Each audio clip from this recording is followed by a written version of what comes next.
പൊറോട്ടയും ബീഫ് എന്ന് പറയുന്നത് ഒരു ഡെഡ്ലി കോമ്പിനേഷനാണ് ഫാറ്റ് ലിവറിനെ സംബന്ധിച്ചിടത്തോളം. കാരണം പൊറോട്ട എന്ന് പറയുന്ന മൈദ, പിന്നെ രണ്ടാമത് അതിൽ ചേർക്കുന്ന ഓയിൽ ട്രാൻസ് ഫാറ്റ് ആണ്. പിന്നെ ബീഫ് എന്ന് പറയുന്ന റെഡ് മീറ്റ് ആണ്. അതും ബീഫ് കൂടുതലും ആൾക്കാർക്ക് അറിയായിരിക്കില്ല. ബീഫ് റോസ്റ്റോ ഫ്രൈ അതൊക്കെ ആയിരിക്കും പൊറോട്ടയുടെ കഴിക്കുന്നത്. അപ്പോൾ ഇതെല്ലാം ലിവറിനെ ദോഷം ചെയ്യുന്ന ഒരു കേരളത്തിന്റെ നാഷണൽ ഭക്ഷണം എന്നൊക്കെ പറയുന്നെങ്കിലും അതൊരു ഡെഡ്ലി കോമ്പിനേഷനാണ് ലിവറിനെ സംബന്ധിച്ചിടത്തോളം. കുട്ടികളിൽ വ്യായാമം അല്ലെങ്കിൽ ഫിസിക്കൽ ആക്ടിവിറ്റി വളരെയധികം കുറയുന്ന ഒരു കാലഘട്ടത്തിലാണ് നമ്മൾ ജീവിക്കുന്നത്. എല്ലാവരും കൂടുതലായി സ്ക്രീൻ ടൈം അല്ലെങ്കിൽ സോഷ്യൽ മീഡിയ, മൊബൈൽ ഉപയോഗിക്കുന്നു. അതോടൊപ്പം ടി വി കണ്ടുകൊണ്ട് അല്ലെങ്കിൽ മൊബൈൽ കണ്ടുകൊണ്ടിരുന്ന സ്നാക്സ് കഴിച്ചുകൊണ്ടേയിരിക്കുന്ന ഒരു ശീലമാണ് നമ്മുടെ വീടുകളിലുള്ളത്. ഇപ്പോൾ കുഞ്ഞുങ്ങളായതുകൊണ്ട് അതൊരു നോർമൽ ഒരു പ്രവണതയായിട്ട് ഈവൻ മാതാപിതാക്കളും അംഗീകരിച്ചു വരുന്ന ഒരു കാലഘട്ടത്തിലാണ് നമ്മൾ ജീവിക്കുന്നത്. അപ്പോൾ ഈ ഒരു പ്രവണത നമ്മൾ വളരെ ചെറുപ്പത്തിലേ കൺട്രോൾ ചെയ്യേണ്ടതുണ്ട്. അപ്പോൾ കുട്ടികൾ അമിതമായ ആഹാരം കഴിക്കുന്ന ഒരു ശീലം നമ്മൾ കൺട്രോൾ ചെയ്യേണ്ടതായിട്ടുണ്ട് അത്യാവശ്യമായിട്ടും. ഇന്ന് ഇന്ത്യയിൽ ഫാറ്റി ലിവർ രോഗികളുടെ എണ്ണം കുതിച്ചുയരുകയാണ്. നോൺ ആൽക്കഹോളിക് ഫാറ്റി ലിവർ രോഗികളുടെ എണ്ണം ഒരു ഭീഷണിയാവുകയാണ് യുവാക്കൾക്കിടയിൽ. എവിടെയാണ് മാറ്റം വരുത്തേണ്ടത്? നമ്മൾ എന്തൊക്കെയാണ് ശ്രദ്ധിക്കേണ്ടത്? ഇന്ന് നമ്മോടൊപ്പം GG ഹോസ്പിറ്റലിലെ gastroenterology senior consultant doctor M. Narendranathan, KIMS ഹെൽത്തിലെ paediatric gastroenterology associate consultant doctor Anu K Vasu, SK ഹോസ്പിറ്റലിലെ gastroenterology consultant doctor Vijay Narayanan എന്നിവർ ചേരുന്നു. അപ്പോൾ ഡോക്ടർ, നമുക്ക് ആദ്യം എന്താണ് ഫാറ്റി ലിവർ എന്ന് തന്നെ പറഞ്ഞു തുടങ്ങാം. സാധാരണ ഒരു പ്രായപൂർത്തിയായ ഒരാളുടെ കരൾ 1-1.5 കിലോ ഭാരം വരും. ഇതിനകത്ത് സാധാരണ 5% കുറവായിരിക്കും കൊഴുപ്പ്. 5% കൂടുതൽ കൊഴുപ്പ് കൂടുന്ന അവസ്ഥയാണ് ഫാറ്റി ലിവർ എന്ന് പറയുന്നത്. ഇപ്പം പ്രധാനമായും ഫാറ്റ് നമ്മൾ 1980 വരെ ഫാറ്റ് എന്ന് പറഞ്ഞാൽ മദ്യം എന്ന് വിചാരിക്കുമായിരുന്നു, ആൽക്കഹോളിക് ഫാറ്റി ലിവർ എന്ന് പറഞ്ഞുകൊണ്ടിരിക്കുന്നത്.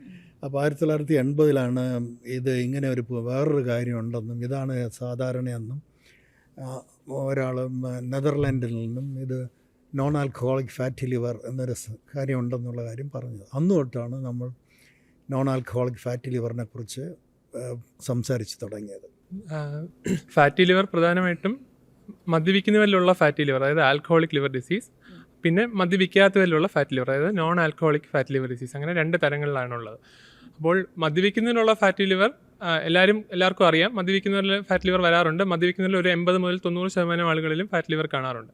പക്ഷേ മദ്യപിക്കാത്തവരിലുള്ള ഫാറ്റ് ലിവർ അതിൽ ഏറ്റവും കോമൺ ആയിട്ടുള്ള കാരണം എന്ന് പറയുന്നത് നമ്മുടെ മെറ്റബോളിക് സിൻഡ്രോം എന്നാണ് പറയുന്നത്. അതായത് നമ്മുടെ ജീവിതശൈലി മാറ്റങ്ങൾ കാരണം വരുന്ന ഒരു ഗ്രൂപ്പ് ഓഫ് അസുഖങ്ങളെയാണ് ഈ മെറ്റബോളിക് സിൻഡ്രോം എന്ന് പറയുന്നത്. ഒന്ന് അനിയന്ത്രിതമായ പ്രമേഹം, പിന്നെ രക്തസമ്മർദ്ദം, ഉയർന്ന കൊളസ്ട്രോൾ, തൈറോയിഡ് രോഗങ്ങൾ, അതിൽ തന്നെ സ്ത്രീകളിൽ വരാവുന്ന PCOD, ഈ രോഗങ്ങളൊക്കെ വരുന്ന ഒരു ഗ്രൂപ്പ് ഓഫ് രോഗങ്ങളിൽ വരുന്ന ഒരു അസുഖമാണ് ഈ ഫാറ്റി ലിവർ.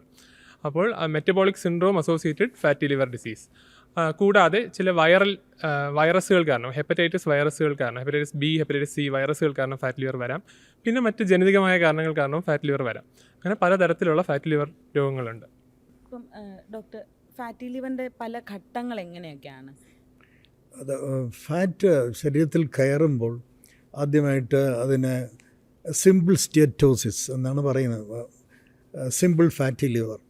ആ സമയത്ത് കരളിന് വലിയ കേടുപാടുകളൊന്നും സംഭവിച്ചു കാണത്തില്ല. പതുക്കെ ഇതിൻ്റെ അളവ് കൂടി വരുമ്പോഴാണ് കരൾ ഫാറ്റിൻ്റെ അളവ് കൂടുമ്പോഴാണ് ഇത് ലിവർ സെല്ലുകളെ നശിപ്പിക്കുന്നത്.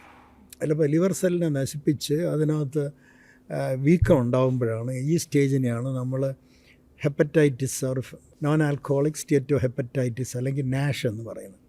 ഇപ്പം ആൽക്കഹോളിക് എന്നുള്ള വാക്ക് ആളുകൾക്ക് പിടിക്കാത്തതുകൊണ്ട് ഇപ്പോൾ അതിനെ മാഷ് എന്നാണ് പറയുന്നത്, മെറ്റബോളിക് അസോസിയേറ്റഡ് സ്റ്റേറ്റോ ഹെപ്പറ്റൈറ്റിസ്.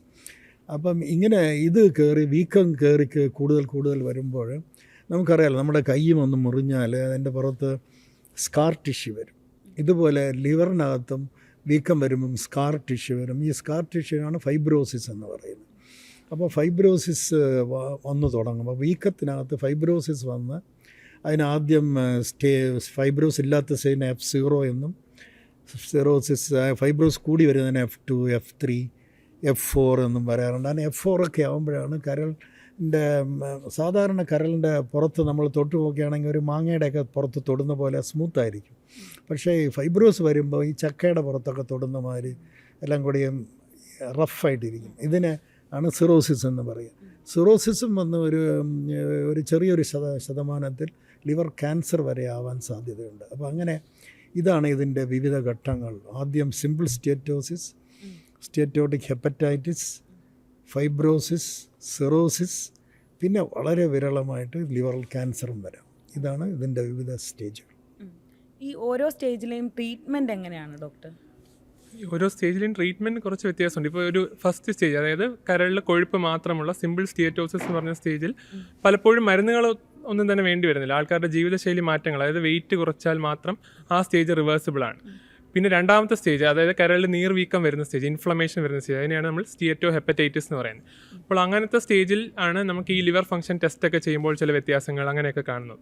അപ്പോൾ ആ സ്റ്റേജിൽ ചില മരുന്നുകളുണ്ട്, ഈ vitamin E, omega-3 fatty acids, അങ്ങനത്തെ ചില മരുന്നുകളൊക്കെ കൊടുത്ത് അതിനെ റിവേഴ്സ് ചെയ്യാം. അതുപോലെ തന്നെ എല്ലാ സ്റ്റേജുകളിലും ജീവിതശൈലി മാറ്റങ്ങൾ പ്രധാനമാണ്. നമ്മുടെ വെയിറ്റ് റിഡക്ഷൻ, എക്സസൈസ്, ഡയറ്റ്, ഇതെല്ലാം പ്രധാനമാണ്. അതിനോടൊപ്പം തന്നെ ചില മരുന്നുകളുണ്ട്.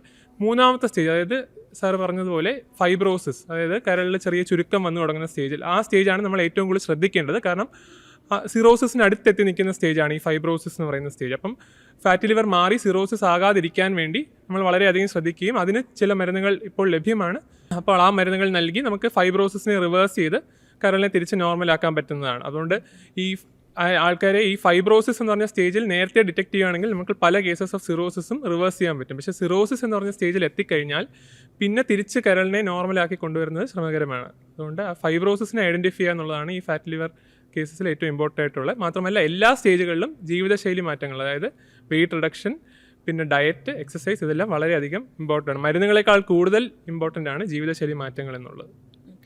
ഇത് എങ്ങനെ ഡിറ്റക്ട് ചെയ്യാം ഏർലി സ്റ്റേജിൽ തന്നെ? ഐ തിങ്ക് ഇതിൽ ഫാറ്റി ലിവറിൽ നമ്മളൊന്ന് പ്രധാനമായിട്ട് മനസ്സിലാക്കിയിരിക്കേണ്ടത്, ഒരുപാട് കാലം ഇതിന് ബാഹ്യമായി ഒരു അസുഖം ഉണ്ടാക്കിയില്ല എന്ന് വരും. ഇതിന് ഒരു സൈലൻറ്റ് ഡിസീസ് എന്ന് പറയുന്നവരുണ്ട്. എനിക്ക് ഒരു ഗ്യാസ്ട്രോൻട്രോളജിസ്റ്റിനെ തന്നെ അറിയാം, വളരെ കൂടി സിറോസിസ് വന്ന് വയറ്റിൽ നീര് വന്നപ്പോഴാണ് ഇതുണ്ടെന്ന് മനസ്സിലാക്കുന്നത്.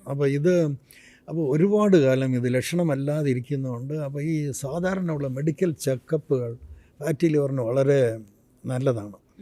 പിന്നെ കൂടി വരുമ്പോഴാണ് നമുക്ക് വയറ്റിൽ അസ്വസ്ഥ്യം ഏർപ്പെടുക, വലതുവശത്താണ് ലിവർ, അപ്പോൾ വലതുവശത്ത് ബുദ്ധിമുട്ട് വരിക, അങ്ങനെയൊക്കെ അതിനകത്ത് വരാം. പക്ഷെ പ്രധാനമായിട്ട് മനസ്സിലാക്കേണ്ടത് ഇതിന് ലക്ഷണങ്ങളൊന്നും കണ്ടില്ല എന്ന് വരും. പിന്നെ ബാക്കി ചില അസുഖങ്ങളുണ്ട്. ഇപ്പം ഒരാൾ നല്ല അമിതവണ്ണമുള്ള ഒരാൾ, ഡയബറ്റീസ് ഉള്ള ഒരാൾ, മറ്റേ PCOD ഉള്ള സ്ത്രീകൾ, ഇവരൊക്കെ വരുമ്പോൾ നമ്മൾ ഫാറ്റി ലിവർ ഉണ്ടോ എന്ന് നോക്കണം. അവർക്ക് വേണ്ടി ലക്ഷണം ഇല്ലെങ്കിലും ഇങ്ങനെ ബാക്കിയുള്ള അസുഖങ്ങളുള്ളപ്പോൾ നമ്മൾ ഫാറ്റി ലിവർ ഉണ്ടോ എന്ന് നോക്കേണ്ടത് ആവശ്യമാണ്. അപ്പോൾ ഈ ഫാറ്റി ലിവറിൽ ഇത് ലിവർ ഫങ്ഷനൊക്കെ നോർമലാണ്, അതുകൊണ്ട് എനിക്ക് ചികിത്സ വേണ്ട എന്ന് പറയുന്നത് ശരിയല്ല. അപ്പം ഇതിന് നമ്മൾ ആദ്യം തന്നെ നോക്കുമ്പോൾ ആദ്യമായിട്ട് ഇതിനകത്ത് വരുന്ന രക്തത്തിൽ വരുന്നത് SGOT, SGPT എന്ന് പറഞ്ഞ എൻസൈമുകൾ കൂടുകയാണ് ചെയ്യുന്നത്. ഇത് കൂടുമ്പം തന്നെ ഇത് കരളിന് കാര്യമായ വ്യത്യാസം വന്നിട്ടുണ്ടോ എന്ന് അറിയാനായിട്ട് നമുക്ക് അൾട്രാസൗണ്ട്, ആദ്യം തന്നെ നമുക്ക് ഇത് കണ്ടുപിടിക്കുന്ന അൾട്രാസൗണ്ട് വെച്ചാണ്. അൾട്രാസൗണ്ട് വെച്ച് നമുക്കത് കണ്ടുപിടിക്കാൻ പറ്റും. അൾട്രാസൗണ്ടിൽ ഗ്രേഡൊക്കെ ഉണ്ട്, ഗ്രേഡ് 1, ഗ്രേഡ് 2, ഗ്രേഡ് 3. പക്ഷേ ലിവർ സെല്ലിൻ്റെ ഡാമേജ് അറിയുന്നത് SGOT, SGPT എന്ന് ഇത് വെച്ചാണ്. പക്ഷേ ഫൈബ്രോസിസ് വന്നിട്ടുണ്ടോ എന്ന് അറിയാൻ പ്രത്യേക ടെസ്റ്റുകളുണ്ട്. ഫൈബ്രോ സ്കാൻ അല്ലെങ്കിൽ ഷിയർ വേവ് എലാസ്റ്റോഗ്രഫി എന്നുള്ള ടെസ്റ്റുകളുണ്ട്. ഈ ടെസ്റ്റുകൾ വെച്ചിട്ട് നമുക്ക് അതിൻ്റെ എത്രത്തോളം ഉണ്ട്, ഫൈബ്രോസ് F1 ആണോ, F2 ആണോ, F3, എത്ര പെട്ടെന്ന് ഇതിനകത്ത് നമ്മൾ ഇൻ്റർഫിയർ ചെയ്യണം എന്നൊക്കെ മനസ്സിലാകും. അപ്പോൾ അതുപോലെ തന്നെ കൊളസ്ട്രോൾ കൂടിയിരിക്കുന്ന രോഗികൾ, കൊളസ്ട്രോളും ട്രൈഗ്ലിസറൈഡ് കൂടിയിരിക്കുന്നവർ, ഇവരൊക്കെ സൂക്ഷിച്ച് ഇവരിലൊക്കെ ഒരു ഡോക്ടർ നോക്കേണ്ടതാണ് ഇവർക്ക് ഫാറ്റി ലിവർ ഉണ്ടോ, ഫാറ്റി ലിവർ ചികിത്സയുടെ ആവശ്യമുണ്ടോ എന്ന്. പിന്നെ ഇതുണ്ട്, ചിലപ്പം ചില മരുന്നുകൾ കഴിക്കുന്നവരുണ്ട്. ഇപ്പോൾ ബ്രസ്റ്റ് ക്യാൻസറിനൊക്കെ കഴിക്കുന്ന ചില മരുന്നുകളുണ്ട്, ടെമോക്സിഫൻ എന്ന് പറഞ്ഞു. അങ്ങനെ ചില മരുന്നുകൾ, സ്റ്റീറോയിഡ്സ്, അങ്ങനെ ആ മരുന്നുകളൊക്കെ ഫാറ്റി ലിവർ ഉണ്ടാക്കിയെന്ന് വരും. അപ്പോൾ ചിലപ്പോൾ നമ്മളൊക്കെ ഇവിടുന്ന് റെഫറൻസ് വരാറുണ്ട്, ഇതിന് ഈ മരുന്ന് കഴിച്ചുകൊണ്ടിരിക്കുകയാണ്, ഇവരുടെ SGPT കൂടിയിരിക്കുന്നു. അപ്പോൾ നോക്കുമ്പോഴാണ് നമ്മൾ അറിയുന്നത് ഇവർക്ക് ഫാറ്റി ലിവർ വന്നിട്ടുണ്ട്.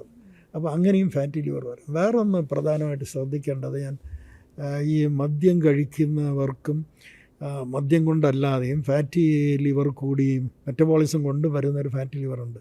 ഇതിനെ MET-ALD എന്ന് പറയാറുണ്ട്, metabolic and fatty liver associated, MET-ALD എന്നും പറയാറുണ്ട്. അപ്പോൾ ഇതൊക്കെയാണ് വേറെ ടെസ്റ്റുകൾ പറയുന്നത്. വേറെ ഇപ്പോൾ കുട്ടികളിലും ഫാറ്റി ലിവർ കണ്ടുവരുന്നുണ്ട്. അപ്പം അതെങ്ങനെയാണ് അവരിലേക്ക് എത്തുന്നത്? ഡോക്ടറിന്റെ മുന്നിൽ അങ്ങനെയുള്ള കേസുകൾ വരാറില്ല? തീർച്ചയായും. ഇപ്പം കുട്ടികളിൽ വളരെയധികം കൂടുതലായി ഫാറ്റി ലിവർ ഡിസീസ് കാണപ്പെടുന്നു എന്നുള്ളത് വളരെ വിഷമിപ്പിക്കുന്ന ചില കണക്കുകളാണ്. നമ്മുടെ ഇന്ത്യയിൽ നോക്കിക്കഴിഞ്ഞാൽ ഏകദേശം ഒരു 30 മുതൽ 35% കുട്ടികളിലും നമ്മൾ നോക്കിക്കഴിഞ്ഞാൽ ഫാറ്റി ലിവർ ഡിസീസ് ഉണ്ടെന്നാണ് കണക്കുകൾ കാണിക്കുന്നത്. അതിൻ്റെ അകത്തൊരു 10% മേ ബി ജനറ്റിക് റീസൺ, അതായത് ജനിതകമായുള്ള കാരണങ്ങൾ കൊണ്ടുള്ള ഒരു ഫാറ്റി ലിവർ ഡിസീസ് ആണെന്നാണ് പറയപ്പെടുന്നത്. എന്നാൽ ഒരു 60% ഒബിസിറ്റി അസോസിയേറ്റ്, അതായത് അമിതവണ്ണമുള്ള കുട്ടികളിലാണ് ഫാറ്റി ലിവർ ഡിസീസ് കാണപ്പെടുന്നത്. ഈ ഒരു 60% ഒബിസിറ്റി അസോസിയേറ്റഡ് ഫാറ്റി ലിവർ ഡിസീസാണ് നമുക്ക് പ്രിവെൻറ്റ് ചെയ്യാൻ പറ്റുന്നത്, അല്ലെങ്കിൽ നമുക്ക് കൂടുതൽ പ്രോഗ്രഷനിലേക്ക്, സാർ പറഞ്ഞതുപോലെ ഫൈബ്രോസിസിലേക്കൊക്കെ പോകുന്ന ഒരു അവസ്ഥയിൽ നിന്ന് നമുക്ക് അവരെ പ്രിവെൻറ്റ് ചെയ്യാൻ പറ്റുന്നത്. ഇപ്പോൾ നമ്മൾ ഓൾറെഡി ഡിസ്കസ് ചെയ്തതുപോലെ നമ്മുടെ ഒരു ലൈഫ് സ്റ്റൈൽ ചേഞ്ചസ് കൊണ്ടാണ് മെയിനായിട്ടും ഈ അസുഖം കൂടുതലായി കാണപ്പെടുന്നത്. ഇപ്പോൾ നമ്മൾ US കണക്കുകൾ എടുത്താൽ കുട്ടികളിൽ കാണപ്പെടുന്ന ഏറ്റവും നമ്പർ 1 അല്ലെങ്കിൽ ഏറ്റവും കോമൺ ആയിട്ട് കാണപ്പെടുന്ന അസുഖങ്ങളിലൊന്നായിട്ട് ഫാറ്റി ലിവർ ഡിസീസ് മാറിയിരിക്കുകയാണ്. നമ്മൾ ഇന്ത്യയുടെ കണക്കുകളും ആ ഒരു സെയിം ഒരു പ്രവണതയിലേക്കാണ് പോയിക്കൊണ്ടിരിക്കുന്നത്. ഇപ്പോൾ നമ്മുടെ ഒരു ലൈഫ് സ്റ്റൈൽ നോക്കിയാൽ കുട്ടികളിൽ വ്യായാമം അല്ലെങ്കിൽ ഫിസിക്കൽ ആക്ടിവിറ്റി വളരെയധികം കുറയുന്ന ഒരു കാലഘട്ടത്തിലാണ് നമ്മൾ ജീവിക്കുന്നത്. എല്ലാവരും കൂടുതലായി സ്ക്രീൻ ടൈം അല്ലെങ്കിൽ സോഷ്യൽ മീഡിയ, മൊബൈൽ ഉപയോഗിക്കുന്നു. അതോടൊപ്പം TV കണ്ടുകൊണ്ട് അല്ലെങ്കിൽ മൊബൈൽ കണ്ടുകൊണ്ടിരുന്ന സ്നാക്സ് കഴിച്ചുകൊണ്ടേയിരിക്കുന്ന ഒരു ശീലമാണ് നമ്മുടെ വീടുകളിലുള്ളത്. ഇപ്പോൾ കുഞ്ഞുങ്ങളായതുകൊണ്ട് അതൊരു നോർമൽ ഒരു പ്രവണതയായിട്ട് ഈവൻ മാതാപിതാക്കളും അംഗീകരിച്ച് വരുന്ന ഒരു കാലഘട്ടത്തിലാണ് നമ്മൾ ജീവിക്കുന്നത്. അപ്പോൾ ഈ ഒരു പ്രവണത നമ്മൾ വളരെ ചെറുപ്പത്തിലേ കൺട്രോൾ ചെയ്യേണ്ടതുണ്ട്. അപ്പോൾ കുട്ടികൾ അമിതമായ ആഹാരം കഴിക്കുന്ന ഒരു ശീലം നമ്മൾ കൺട്രോൾ ചെയ്യേണ്ടതായിട്ടുണ്ട് അത്യാവശ്യമായിട്ടും. കുട്ടികൾക്ക് പരിമിതമായ ആഹാരം കൊടുക്കുക. ഒരു 20 വർഷം 30 വർഷത്തിന് മുന്നേ നോക്കിക്കഴിഞ്ഞാൽ ഒരു പക്ഷേ നമുക്ക് ആഹാരത്തിൻ്റെ പരിമിതി നമ്മുടെ സൊസൈറ്റിയിലുണ്ടായിരുന്നു. ബട്ട് ഇപ്പോൾ നോക്കിയാൽ നമുക്ക് ആവശ്യത്തിലധികം ആഹാരം അവൈലബിൾ ആയിട്ടുണ്ട്. അപ്പം കൂടുതലായി ആഹാരം കഴിക്കുന്നത് നമ്മൾ കൺട്രോൾ ചെയ്യേണ്ടതുണ്ട്. അതുപോലെ തന്നെ പുറത്തുനിന്നുള്ള ആഹാരം നമ്മൾ ജങ്ക് ഫുഡ്സ് എന്നൊക്കെ വിളിക്കും. അപ്പോൾ അങ്ങനെയുള്ള ഫുഡിൻ്റെ പ്രത്യേകത എന്ന് വെച്ചാൽ സാച്ചുറേറ്റഡ് ഫാറ്റിൻ്റെ കണ്ടൻറ്റ് കൂടുതലായിരിക്കും. റിഫൈൻഡ് ഷുഗേഴ്സ് അല്ലെങ്കിൽ പ്രോസസ്ഡ് കാർബോഹൈഡ്രേറ്റ്സ്, ഇങ്ങനത്തെ ചില കണ്ടൻറ്റ്സ് വളരെയധികം കൂടുതലായിരിക്കും.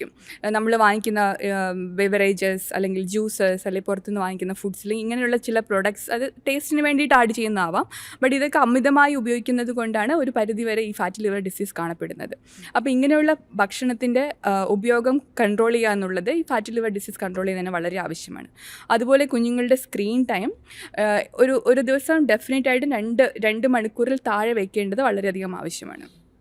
അതുപോലെ തന്നെ ഓരോ ദിവസവും ഒരു 1 മുതൽ 2 മണിക്കൂർ വരെ അവർ ഒരു ഫിസിക്കൽ ആക്ടിവിറ്റി, വ്യായാമം, പണ്ടൊക്കെ നാട്ടിൻപുറങ്ങളിലൊക്കെ കുട്ടികൾ ഓടും, കളിക്കും, ക്രിക്കറ്റ് കളിക്കും. ബട്ട് ഇപ്പോൾ അങ്ങനത്തെ ഒരു ഫെസിലിറ്റി അവൈലബിൾ അല്ല കുട്ടികൾക്ക്. അപ്പം ഡെഫിനറ്റായിട്ടും 1 മുതൽ 2 മണിക്കൂർ എല്ലാ ദിവസവും കുട്ടികൾക്ക് വ്യായാമം ചെയ്യിക്കേണ്ടത് വളരെയധികം ആവശ്യകരമാണ്. കുട്ടികളുടെ ലക്ഷണങ്ങൾ എന്തൊക്കെയാണ്? ഇപ്പം മുതിർന്നവരിലെ പോലെയാണോ? സാർ ഡിസ്കസ് ചെയ്ത പോലെ തന്നെ സാധാരണ ലക്ഷണങ്ങൾ അല്ലെങ്കിൽ ഒന്നും പുറത്ത് നമുക്കൊന്നും ഒരു പക്ഷേ അറിയാൻ സാധിക്കില്ല. ബട്ട് ഒബിസിറ്റിയാണ് ഒരു മെയിനായിട്ടുള്ള കാരണം. അമിതവണ്ണമുണ്ട്, കുഞ്ഞിനൊരു അമിതവണ്ണമുണ്ട് എന്ന് തോന്നുമ്പോൾ നമ്മൾ അടുത്തൊരു പീഡിയാട്രിഷ്യൻ ഡോക്ടറെ അല്ലെങ്കിൽ പീഡിയാട്രിക് ലിവർ ഡോക്ടറെ പോയി കണ്ടിട്ട് ഫാറ്റി ലിവർ ഡിസീസ് ഉണ്ടോ എന്ന് ചെക്ക് ചെയ്യേണ്ടതാണ്. മിക്കവാറും കുഞ്ഞിന് എന്തെങ്കിലും പനിയോ അല്ലെങ്കിൽ വേറെ എന്തെങ്കിലും അസുഖങ്ങളോ വരുമ്പോൾ ഒരു അൾട്രാസൗണ്ട് സ്കാൻ എടുത്ത് നോക്കുമ്പോഴോ അല്ലെങ്കിൽ ലിവർ ഫംഗ്ഷൻ ടെസ്റ്റ് ചെയ്ത് നോക്കുമ്പോഴോ ആയിരിക്കും ഫാറ്റി ലിവർ ഉണ്ട് അല്ലെങ്കിൽ ലിവർ ഫംഗ്ഷൻ ടെസ്റ്റിൻ്റെ വാല്യൂ കൂടി നിൽക്കുന്നു എന്നറിയുകയും നമ്മൾ പിന്നീട് ഫാറ്റി ലിവറിന് വേണ്ടി നോക്കുകയും ചെയ്യുന്നത്. ബട്ട് ഏറ്റവും ഇമ്പോർട്ടൻ്റ് ആയിട്ടുള്ളത് അമിതവണ്ണമുള്ള കുഞ്ഞുങ്ങളിൽ ഫാറ്റി ലിവർ ഡിസീസ് ഉണ്ടോ എന്ന് മുന്നേ ചെക്ക് ചെയ്യേണ്ടത് വളരെ ആവശ്യകരമാണ്. കുട്ടികളുടെ ട്രീറ്റ്മെൻറ്റ് എങ്ങനെയാണ്? കുട്ടികളുടെ ട്രീറ്റ്മെൻറ്റ് നമ്മൾ പറഞ്ഞതുപോലെ, ഇപ്പോൾ ഞാൻ പറഞ്ഞതുപോലെ തന്നെ നമ്മൾ ഈ അമിതവണ്ണം കൺട്രോൾ ചെയ്യുക എന്നുള്ളതാണ്. ഒരു 5 to 10% ഒരു വെയിറ്റ് റെഡ്യൂസ് ചെയ്യാൻ വേണ്ടിയിട്ട് നമ്മൾ അവരെ ഹെൽപ്പ് ചെയ്യുക എന്നുള്ളതാണ്. അപ്പോൾ കുട്ടികളാകുമ്പോൾ നമുക്കറിയാം അവർക്ക് ഒരു പരിധി കൂടുതൽ നമുക്ക് ഫുഡ് കഴിക്കാൻ പാടില്ല, അങ്ങനെ റെസ്ട്രിക്റ്റ് ചെയ്യുന്നത് വളരെ ബുദ്ധിമുട്ടായിരിക്കും. കാരണം അവർ വളരുന്ന ഒരു പ്രായമാണ്.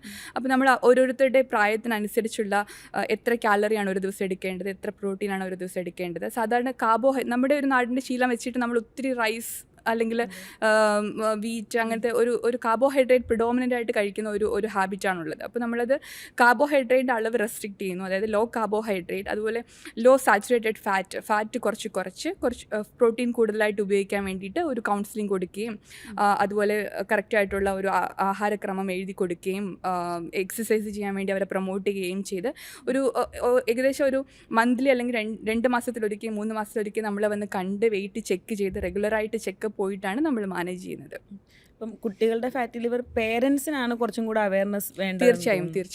ഡോക്ടർ അനു പറഞ്ഞ ഒരു പ്രധാനപ്പെട്ട കാരണം എനിക്കൊക്കെ ഓർമ്മയുണ്ട് ചെറുപ്പത്തിലൊക്കെ ആഹാരം കിട്ടുകയാണെങ്കിൽ എനിക്ക് നല്ല ഇഷ്ടമുള്ളതാണ് ഞങ്ങൾ ഇഷ്ടം പോലെ അങ്ങ് കഴിക്കും. വെച്ച് വയറ് നിറച്ച് കഴിച്ചിട്ട് രുചിയാണെങ്കിൽ അതിൻ്റെ പുറത്ത് പിന്നെയും കഴിക്കും. അപ്പോൾ അത് എനിക്ക് തോന്നുന്നു നമ്മൾ നമ്മുടെ കുട്ടികളെ വളർത്തുമ്പോൾ അത് പഠിപ്പിക്കണം. നമ്മൾ അത്ര അധികം കഴിക്കേണ്ട ആവശ്യമില്ല. 2-2.5 ഇഡ്ഡലി കഴിച്ച് വയറ് അത് മതിയെന്നുണ്ടെങ്കിൽ അതിൻ്റെ കൂടെ നമ്മൾ കുറച്ച് വെള്ളരിക്കയും ഇതൊക്കെ കഴിച്ച് പഠിപ്പിക്കണം കുട്ടികളെ. അപ്പം ചെറുപ്പത്തിൽ എനിക്ക് നിങ്ങളുടെ ചെറുപ്പത്തിൽ എങ്ങനെയാണെന്ന് അറിഞ്ഞൂടെ, ഞങ്ങളൊക്കെ നല്ല രുചിയുള്ള ഭാഗമാണ്, നല്ലോണം കഴിക്കും. അപ്പം അതുകൊണ്ട് അളവ്, അതുപോലെ നമ്മളൊരു ബ്രേക്ക്ഫാസ്റ്റ് കഴിക്കാൻ 2.5-3 ഇഡ്ഡലി മതി, അല്ല അതിൽ കൂടുതലൊന്നും കഴിക്കരുത്. ഇടിയപ്പമാണെങ്കിൽ 2-3 ഇഡ്ഡലി അങ്ങനെ അതുപോലെ കഴിച്ച് നമ്മൾ പഠിക്കേണ്ടത്. അതുപോലെ മധുരവും നമ്മൾ ചെറുപ്പത്തിൽ നമ്മൾ എൻ്റെ സന്തോഷവും മധുരവുമായിട്ട് നമ്മൾ കണക്ട് ചെയ്യുന്നുണ്ട്. ബർത്ത്ഡേ വരുമ്പോൾ നമ്മൾ കേക്ക് മുറിക്കും, കുട്ടിക്ക് മാർക്ക് കിട്ടിയാൽ നമ്മൾ മധുരം ഒരു പലഹാരം വാങ്ങിച്ചുകൊണ്ട് കൊടുക്കും. അപ്പം മധുരവും കുട്ടികൾ സന്തോഷമായിട്ട് അതിൻ്റെ ലിങ്ക് ചെയ്യും. അപ്പോൾ എനിക്ക് തോന്നുന്നു ആ സ്വഭാവം നമുക്ക് മാറ്റാൻ പറ്റുമെന്ന് എനിക്കറിയത്തില്ല. അപ്പം അതുകൊണ്ട് നമുക്കെല്ലാം മധുരത്തിന് ഇഷ്ടമാണ്. മധുരം സന്തോഷമായിട്ട് നമ്മൾ ലിങ്ക് ചെയ്യുന്നുണ്ട്. നമുക്ക് ഇനിയിപ്പോൾ പിറന്നാൾ വരുമ്പം വലിയ മധുര പലഹാരങ്ങൾ കൊടുക്കാതെ വല്ല പഴങ്ങൾ അത് എനിക്ക് ഒന്ന് ഒരു വ്യത്യാസം വരേണ്ട ആവശ്യം വരും. പ്രത്യേകിച്ച് കുട്ടികൾക്ക് നമ്മൾ മധുരത്തിന് ലിങ്ക് ചെയ്യും. കുട്ടി നല്ല മാർക്ക് വാങ്ങിച്ചാൽ നമ്മൾ ഒരുപാട് മിഠായി വാങ്ങിച്ച് കുട്ടി കൊണ്ട് കൊടുക്കും. അങ്ങനത്തെ അതൊക്കെ മാറ്റേണ്ടിയിരിക്കുന്നെന്ന് എനിക്ക് തോന്നുന്നു. ഹെൽത്തി ഫുഡ് എന്ന് പറയുമ്പോൾ പൊതുവെ എല്ലാവർക്കും ഒരു ധാരണ ടേസ്റ്റ് ഉണ്ടാവില്ല എന്ന്. അപ്പം കുട്ടികളിലേക്ക് വരുമ്പോൾ അവർക്ക് ടേസ്റ്റ് അല്ലെങ്കിൽ കളർ അതൊക്കെയാണല്ലോ ഏറ്റവും അട്രാക്റ്റിംഗ് ആവുക. കുട്ടികളെ എങ്ങനെ നമ്മൾ ഹെൽത്തി ഫുഡ് ആ ഒരു സ്റ്റൈലിലേക്ക് കൊണ്ടുവരും? ബേസിക്കലി ഹെൽത്തി ഫുഡ് എന്ന് പറയുമ്പോൾ നമുക്ക് എല്ലാ ഭക്ഷണവും കഴിക്കാവുന്നതാണ്. അല്ലെങ്കിൽ ഏതെങ്കിലും ഒരു പർട്ടിക്കുലർ ഭക്ഷണം കുഞ്ഞ് കഴിക്കാൻ പാടില്ല, അങ്ങനെ ഒരു റെസ്ട്രിക്ഷൻ അല്ല നമ്മൾ കൊടുക്കുന്നത്. എല്ലാ ഫുഡും പരിമിതമായ അളവിൽ, ആവശ്യമുള്ള അളവിൽ കഴിക്കുക എന്നുള്ളതാണ്. ഏതെങ്കിലും ഒരു പർട്ടിക്കുലർ ഫുഡ് കുഞ്ഞുങ്ങൾ കഴിക്കാൻ പാടില്ല എന്ന് ഏതെങ്കിലും പ്രത്യേക അസുഖങ്ങളുള്ള കുട്ടികൾക്ക് മാത്രമേ നമ്മൾ അങ്ങനെ ഒരു റെക്കമെൻഡേഷൻ കൊടുക്കാറുള്ളൂ. പുറത്തുനിന്ന് വാങ്ങിക്കുന്ന ജങ്ക് ഫുഡ്സ്, റിഫൈൻഡ് ഷുഗേഴ്സ് ഉള്ള ഫുഡ്സ് അത് നമ്മൾ കൺട്രോൾ ചെയ്യാൻ പറയാനുണ്ട്. തീർച്ചയായും ഫാറ്റി ലിവർ ഡിസീസ് ഉള്ള കുട്ടിക്ക് അത് ഡെഫിനറ്റായിട്ടും കൺട്രോൾ ചെയ്യേണ്ടത് വളരെ ആവശ്യകരമാണ്. അതല്ലാത്ത സിറ്റുവേഷനിൽ ഒരു വളരുന്ന കുട്ടിക്ക് എല്ലാ തരത്തിലുള്ള ഭക്ഷണവും കഴിക്കാവുന്നതാണ്. പക്ഷേ ഈ പരിമിതമായ അളവിൽ കഴിക്കുക, കുട്ടിക്ക് ആവശ്യമായ അളവിൽ കഴിക്കുക. ഇപ്പോൾ നമ്മൾ ഒരു 3 നേരം അല്ലെങ്കിൽ 4 നേരം ഭക്ഷണം കഴിക്കുന്ന ഒരു ശീലമാണെങ്കിൽ അതങ്ങനെ റെസ്ട്രിക്റ്റ് ചെയ്ത് കഴിക്കുക. കുഞ്ഞുങ്ങളുടെ ഒരു ശീലം രാവിലെ എന്തെങ്കിലും ബ്രേക്ക്ഫാസ്റ്റ് കഴിച്ചതിന് ശേഷം ഒരു സ്നാക്സിൻ്റെ പാക്കറ്റ് എടുത്ത് കൈവയ്ക്കുക, അത് കഴിച്ചുകൊണ്ട് TV കണ്ടുകൊണ്ടേ ഇരിക്കുക, അങ്ങനെ പൊയ്ക്കൊണ്ടേ ഇരിക്കുക. അപ്പോൾ നമുക്ക് അതിൻ്റെ അകത്തൊരു കൺട്രോൾ ഇല്ല എന്നുള്ളതാണ്. ആ ഒരു ഹാബിറ്റിൽ നിന്ന് അവോയ്ഡ് ചെയ്യുക എന്നുള്ളതാണ്. നമ്മൾ വീട്ടിലുണ്ടാക്കുന്ന ഭക്ഷണം തന്നെയാണ് കഴിക്കേണ്ടത്. ഹെൽത്തി ഫുഡ് എന്ന് പറയുമ്പോൾ നമ്മൾ എല്ലാ തരത്തിലുള്ള ഭക്ഷണങ്ങളും അതിൽ ഉൾപ്പെടുത്തുക എന്നുള്ളതാണ് ഇമ്പോർട്ടൻറ്റ്. നമ്മളൊരു കുട്ടിക്ക് കൊടുക്കുന്ന ഒരു നേരത്തെ ഫുഡ് ആലോചിച്ച് കഴിഞ്ഞാൽ അതിൻ്റെ അകത്ത് കാർബോഹൈഡ്രേറ്റിൻ്റെ അളവ് വേണം, അത് ആവശ്യമായിട്ടുള്ള അളവിലാണ് വേണ്ടത്. അതേസമയം പ്രോട്ടീൻ്റെ അളവ് വേണ്ടതാണ്, അതും കുഞ്ഞിന് വളർച്ചയ്ക്ക് ആവശ്യമായ അളവിൽ വേണം. നമ്മുടെ ഒരു ഫുഡിൻ്റെ അനുപാതം എടുത്താൽ പ്രോട്ടീൻസ് വളരെയധികം കുറവാണ്, അതേസമയം കാർബോഹൈഡ്രേറ്റ് വളരെയധികം കൂടുതലാണ്. അതുപോലെ ഫാറ്റിൻ്റെ അളവ് കുഞ്ഞുങ്ങൾക്ക് ഇതെല്ലാം ആവശ്യമാണ്. അപ്പോൾ പ്രോട്ടീനുള്ള ഫുഡ് എന്ന് പറഞ്ഞാൽ കൂടുതലായിട്ടും മുട്ട, പാല്, അതുപോലെ പയറുവർഗ്ഗങ്ങൾ, പരിപ്പ്, കടല. സോ വെജിറ്റേറിയൻ നോക്കിക്കഴിഞ്ഞാൽ പനീർ, സോയാബീൻ. അപ്പോൾ ഈ എല്ലാ ഫുഡ്സും നമുക്ക് കുഞ്ഞുങ്ങൾ അനുപാതികമായി അല്ലെങ്കിൽ സമീകൃതമായി കൊടുക്കുക എന്നുള്ളതാണ് ഇമ്പോർട്ടൻറ്റ്. നമ്മൾ മുതിർന്നവരുടെ കാര്യം എടുത്താലും ഇപ്പോൾ ജങ്ക് ഫുഡിൻ്റെ കാര്യം പറയുമ്പോൾ മുതിർന്നവരും ഇതിലേക്ക് കൂടുതലായിട്ട് ഇപ്പോൾ അടുത്തുകൊണ്ടിരിക്കുകയാണല്ലോ. അപ്പം ലൈഫ് സ്റ്റൈലിലൊക്കെ എന്തൊക്കെ ചേഞ്ചസ് വരുത്താം, എന്തൊക്കെ നമുക്ക് ഡയറ്റിൽ ഉൾപ്പെടുത്താം, എന്തൊക്കെ മാറ്റണം, അങ്ങനെ ഒരു ഇത് പറയുകയാണെങ്കിലോ ഡോക്ടർ? ലൈഫ് സ്റ്റൈലിൽ ചേഞ്ചസ് പറയുന്നത് പ്രധാനമായിട്ടും ഡയറ്റിൽ നമ്മൾ ഡോക്ടർ അനു പറഞ്ഞ പോലെ തന്നെ ഈ ഒരുപാട് റിഫൈൻഡ് ഷുഗേഴ്സ്, അതായത് ഈ മൈദ, അതേപോലെ തന്നെ ആഡഡ് ഷുഗേഴ്സ് ഉള്ള സാധനങ്ങൾ, ഈ ഷുഗർ ചേർത്ത പാനീയങ്ങൾ, പ്രത്യേകിച്ച് കോള, ഷുഗർ ചേർത്ത് ഫ്രൂട്ട് ജ്യൂസസ്, അതുപോലത്തെ സാധനങ്ങൾ വളരെയധികം ലിവറിന് കേടാണ്, അത് അവോയ്ഡ് ചെയ്യുക. അതേപോലെ ട്രാൻസ് ഫാറ്റ് കൂടുതലായിട്ടുള്ള ഡാൽഡ അങ്ങനത്തെ സാധനങ്ങളൊക്കെ ആഡ് ചെയ്തിട്ടുള്ള, പിന്നെ ഫ്രൈഡ് ഐറ്റംസ്, അങ്ങനത്തെ ജങ്ക് ഫുഡ്സ്, ഇതൊക്കെ തീർച്ചയായിട്ടും അവോയ്ഡ് ചെയ്യുക. അതുപോലെ തന്നെ ഡയറ്റിൽ കൂടുതലായിട്ടുള്ള വെജിറ്റബിൾസ്, പിന്നെ ഫ്രൂട്ട്സ്, അതേപോലെ തന്നെ ഈ പയറുവർഗ്ഗങ്ങൾ, പിന്നെ നോൺ വെജിറ്റേറിയൻ കംപ്ലീറ്റ് ആയിട്ട് അവോയ്ഡ് ചെയ്യണം എന്ന് പലരും പറയാറുണ്ട്. അങ്ങനെയില്ല, തീർച്ചയായിട്ടും ചിക്കനോ മുട്ടയുടെ വെള്ള ഇതെല്ലാം ഇൻക്ലൂഡ് ചെയ്യാം. അത് വറുത്തതായിട്ട് കഴിക്കാതിരുന്നാൽ മതി. കറി വെച്ചതോ അല്ലെങ്കിൽ സ്റ്റീം ചെയ്തോ അല്ലെങ്കിൽ റോസ്റ്റ് ചെയ്തൊക്കെ എടുക്കാവുന്നതാണ്. ഇതെല്ലാം ഇൻക്ലൂഡ് ചെയ്യാം. പിന്നെ അതുപോലെ തന്നെ എക്സസൈസ് വളരെയധികം ഇമ്പോർട്ടൻ്റ് ആണ്. പ്രധാനമായിട്ടും ഒരു മോഡറേറ്റ് എക്സസൈസ്, ഒരു എയറോബിക് എക്സസൈസാണ് നമ്മൾ ഉദ്ദേശിക്കുന്നത്. അതായത് വേഗത്തിൽ നടന്നാൽ മാത്രം മതി, കൂടുതൽ ജിമ്മിൽ പോയി വർക്കൗട്ട് അങ്ങനെ ഒന്നും ഉദ്ദേശിക്കുന്നില്ല. ഒരു ബ്രിസ്ക് വാക്കിംഗ്, അറ്റ്ലീസ്റ്റ് ഒരാഴ്ചയിൽ 5 ദിവസമെങ്കിലും അരമണിക്കൂർ വെച്ച് സ്പീഡിൽ നടക്കുക, ഇത് തന്നെ മതി ഫാറ്റ് ലിവറിന്. എന്നിട്ട് നമ്മൾ ടാർഗറ്റ് ചെയ്യാൻ പറയുന്നത് അവർ നേരത്തെ പറഞ്ഞ പോലെ തന്നെ ഒരു 5% മുതൽ 10% വരെ ബോഡി വെയിറ്റ് റിഡ്യൂസ് ചെയ്താൽ നമ്മുടെ ഫാറ്റ് ലിവർ തിരിച്ച് റിവേഴ്സായി വരും. ഇതൊക്കെയാണ് നമ്മൾ ശ്രദ്ധിക്കാനുള്ള കാര്യങ്ങൾ. പിന്നെ മദ്യം എടുക്കുന്ന ആളാണെങ്കിൽ മദ്യം കംപ്ലീറ്റ് ആയിട്ട് അവോയ്ഡ് ചെയ്യുക. ഈ റെഡ് മീറ്റിന് പ്രശ്നമുണ്ടോ, ബീഫ് പോലെയുള്ള? റെഡ് മീറ്റിന് ലീൻ മീറ്റിനെക്കാട്ടിയും ഫാറ്റ് കണ്ടന്റ് കുറച്ചുകൂടെ കൂടുതലാണ്. അതുകൊണ്ട് അത് നമ്മൾ കുറച്ചൊന്ന് റെസ്ട്രിക്ട് ചെയ്യാൻ പറയാറുണ്ട്. കംപ്ലീറ്റ് ആയിട്ട് അവോയ്ഡ് ചെയ്യേണ്ട, കാരണം പ്രോട്ടീൻ്റെ ഒരു സോഴ്സ് ആണ്. എന്നാലും മറ്റ് ബാക്കി വൈറ്റ് മീറ്റിനെക്കാട്ടിയും റെഡ് മീറ്റിൻ്റെ അളവ് കുറയ്ക്കുന്നതാണ് നല്ലത്. പിന്നെ ഈ പാടില്ല എന്ന് പറയുന്നതിനേക്കാൾ, അത് ഡോക്ടർ അനു അത് പറയുകയുണ്ടായി.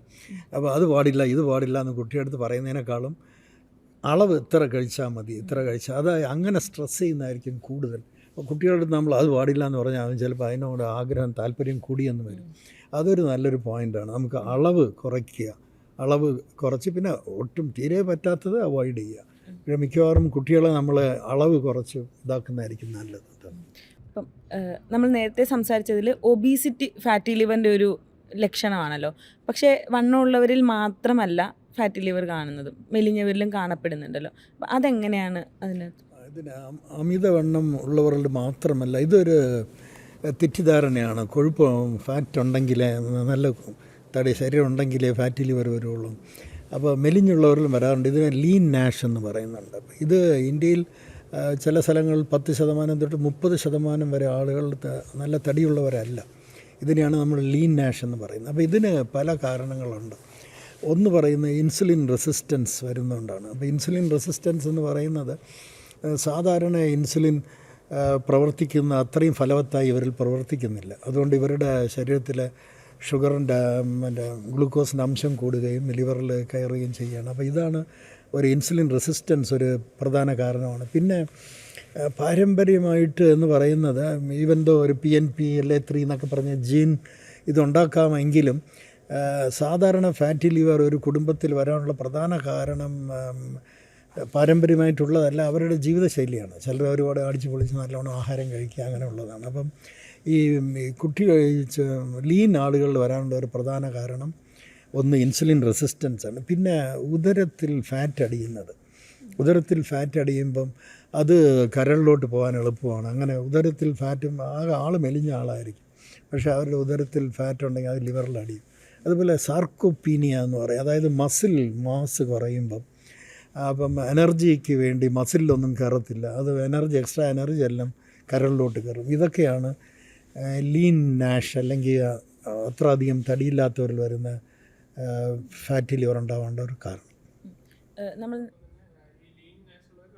കാഴ്ചയിൽ അവർ മെലിഞ്ഞവരായിരിക്കും, അത് അവരുടെ ചർമ്മത്തിനിടയിലുള്ള കൊഴുപ്പ് കുറവായിരിക്കും. പക്ഷേ സാർ പറഞ്ഞ പോലെ തന്നെ അവരുടെ അബ്ഡോമിനൽ ഒബീസിറ്റി, അതായത് വയറിന് ചുറ്റുമുള്ള കൊഴുപ്പ് അല്ലെങ്കിൽ ഉദരത്തിലുള്ള കൊഴുപ്പ് വളരെയധികം കൂടുതലായിരിക്കും. ആ ഒബീസിറ്റിയിൽ നിന്നാണ് സാർ പറഞ്ഞ ഇൻസുലിൻ റെസിസ്റ്റൻസ് ഉണ്ടായി വരുന്നത്. അപ്പോൾ അങ്ങനെയുള്ള ആൾക്കാരിൽ കരളിലേക്ക് കൊഴുപ്പടിയാൻ വളരെയധികം സാധ്യത കൂടുതലാണ്. അപ്പോൾ അത് ഈ വെസ്റ്റേൺ വേൾഡിനെക്കാട്ടും ഏഷ്യയിൽ വളരെയധികം കൂടുതലാണ്. ഈ അബ്ഡോമിനൽ ഒബീസിറ്റി ഏഷ്യൻ കൺട്രീസിൽ വളരെയധികം കൂടുതലായിട്ടാണ് കാണുന്നത്. അതുകൊണ്ട് തന്നെ ഈ ഒരാൾ ഒബീസാണ്, അതിൽ വണ്ണം ഉണ്ടെന്നുള്ള കട്ട് ഓഫ്സ് തന്നെ വെസ്റ്റേൺ കൺട്രീസിനെക്കാട്ടി ഏഷ്യയിൽ കുറവാണ്. നമ്മുടെ വെയ്സ്റ്റ് സർക്കംഫറൻസ് വെസ്റ്റേൺ കൺട്രീസിലുള്ളതിനെക്കാട്ടിയും കുറവാണ്. ഏഷ്യൻസിന് ഒബീസ് ഒരു 88 സെൻറ്റിമീറ്ററിന് മേളിലാണെങ്കിൽ ഒബീസ് എന്നാണ് നമ്മൾ പറയുന്നത്. അപ്പം ഏഷ്യൻസിൽ ഈ അബ്ഡോമിനൽ ഒബീസിറ്റി, അതായത് വെയ്സ്റ്റ് സർക്കംഫറൻസ്, ഇതൊക്കെ വളരെയധികം കൂടുതലാണ്. ഇങ്ങനെയുള്ളവരിലാണ് ഈ ഇൻസുലിൻ റെസിസ്റ്റൻസ് കൂടുകയും ലിവറിലോട്ട് കൊഴുപ്പടിയാനുള്ള സാധ്യത കൂടുകയും ചെയ്യുന്നു. നമ്മൾ നേരത്തെ പറയണ്ടായി PCOD വരുന്ന സ്ത്രീകളുടെയൊക്കെ, സ്ത്രീകളിലെ ഫാറ്റി ലിവർ എന്തൊക്കെയാണ് ശ്രദ്ധിക്കേണ്ടത്? സ്ത്രീകൾ നേരത്തെ പറഞ്ഞ പോലെ തന്നെ PCOD ഒരു ഫാറ്റ് ലിവറുമായിട്ട് വളരെയധികം അസോസിയേറ്റഡ് ആയിട്ടുള്ളൊരു അസുഖമാണ്. അതുപോലെ തന്നെ സ്ത്രീകളിൽ ഈ ഈസ്ട്രജൻ എന്ന് പറയുന്ന ഹോർമോൺ കുറച്ച് ഫാറ്റ് ലിവറിന് പ്രൊട്ടക്റ്റീവാണ്. അപ്പോൾ യങ് ആയിട്ടുള്ള സ്ത്രീകളിൽ ഈസ്ട്രജൻ്റെ ഒരു പ്രൊട്ടക്റ്റീവ് ഇഫക്റ്റ് ഉണ്ടാകും. പക്ഷേ സ്ത്രീകൾക്ക് പ്രായമാവും തോറും, പ്രത്യേകിച്ച് ആർത്തവിരാമമൊക്കെ എടുക്കും തോറും ഈ ഈസ്ട്രജൻ്റെ അളവ് കുറയുകയും അപ്പോൾ ലിവറിലോട്ടുള്ള ഫാറ്റ് കൂടാനുള്ള സാധ്യതയുണ്ട്. അതുപോലെ തന്നെ ഡെലിവറിക്കൊക്കെ ശേഷം വയറിന് ചുറ്റുമുള്ള ഒബീസിറ്റി കൂടാനുള്ള സാധ്യതയുണ്ട്. അപ്പോഴും ഫാറ്റ് ലിവർ വരാനുള്ള സാധ്യതയുണ്ട്. അതുപോലെ തന്നെ ഈ ഫാറ്റ് ലിവർ ഉള്ള സ്ത്രീകളിൽ നമ്മൾ എപ്പോഴും PCOD ഉണ്ടോ എന്ന് നോക്കണം. തിരിച്ചും അതേപോലെ PCOD ഉള്ളവരിൽ ഫാറ്റ് ലിവർ ഉണ്ടോ എന്ന് നോക്കുക. തൈറോയിഡ് എന്തെങ്കിലും ഒരു ഫാക്ടറൊക്കെയാണ്? തീർച്ചയായിട്ടും തൈറോയിഡ്, ഈ ഹൈപ്പോ തൈറോയിഡിസം, അതായത് തൈറോയിഡിൻ്റെ തൈറോയിഡ് ഗ്രന്ഥിയുടെ പ്രവൃത്തി കുറഞ്ഞു വരുന്ന അവസ്ഥയിലും ഫാറ്റ് ലിവർ ഉണ്ടാകാനുള്ള സാധ്യത കൂടുതലാണ്. പ്രത്യേകിച്ചും തൈറോയിഡ് ഗ്രന്ഥിയുടെ അവസ്ഥ കുറയുമ്പോൾ ചില കൊളസ്ട്രോളിൻ്റെ അളവും ശരീരത്തിൽ കൂടാം. ട്രൈഗ്ലിസറൈഡ്സ് എന്നൊക്കെ പറയുന്ന കൊളസ്ട്രോൾ കൂടും. അതെല്ലാം ലിവറിലോട്ട് ഡെപ്പോസിറ്റ് ചെയ്തിട്ട് ഫാറ്റ് ലിവർ വരാനുള്ള സാധ്യത കൂടുതലാണ്.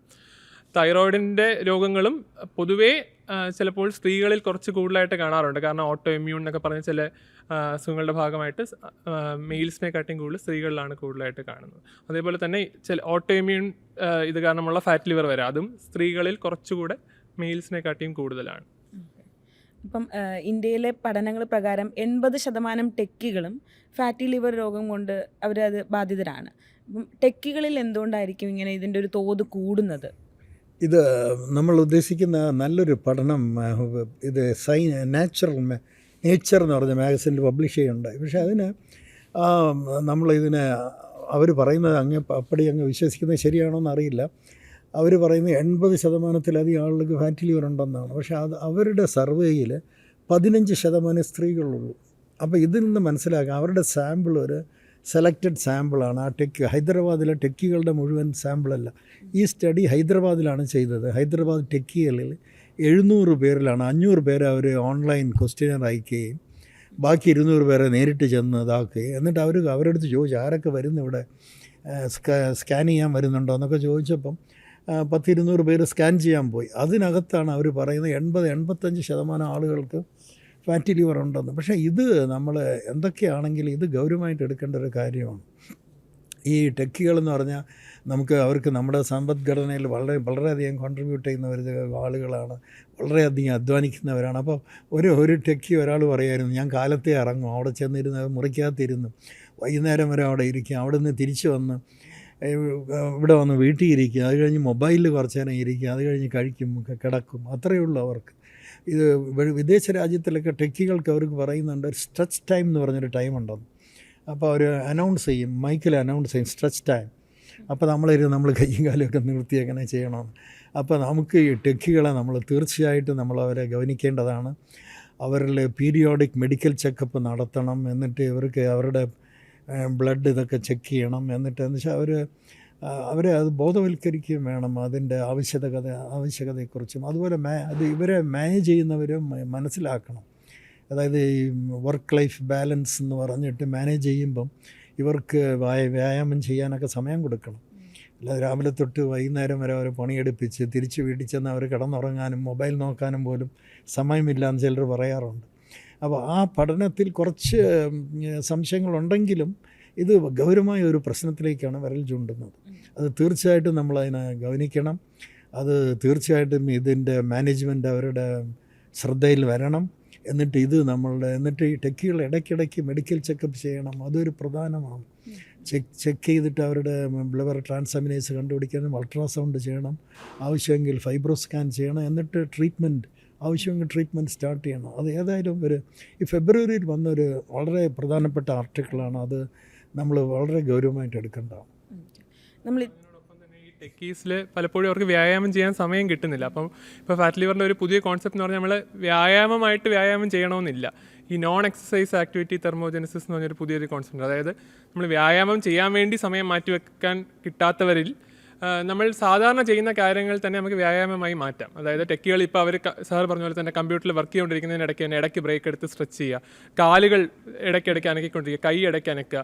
അതേപോലെ തന്നെ ചെറിയ ചെറിയ കാര്യങ്ങൾ, നമ്മൾ കാറ് രാവിലെ കൊണ്ട് നേരെ ഓഫീസിന് ഫ്രണ്ടിൽ പാർക്ക് ചെയ്ത് വാലേക്ക് കൊടുക്കുന്നതിന് വരെ കുറച്ച് ദൂരെ പാർക്ക് ചെയ്യുക, എന്നിട്ട് ഓഫീസ് വരെ നടക്കുക, എലിവേറ്റർ എടുക്കുന്നതിന് വരെ സ്റ്റെപ്പ് കയറുക.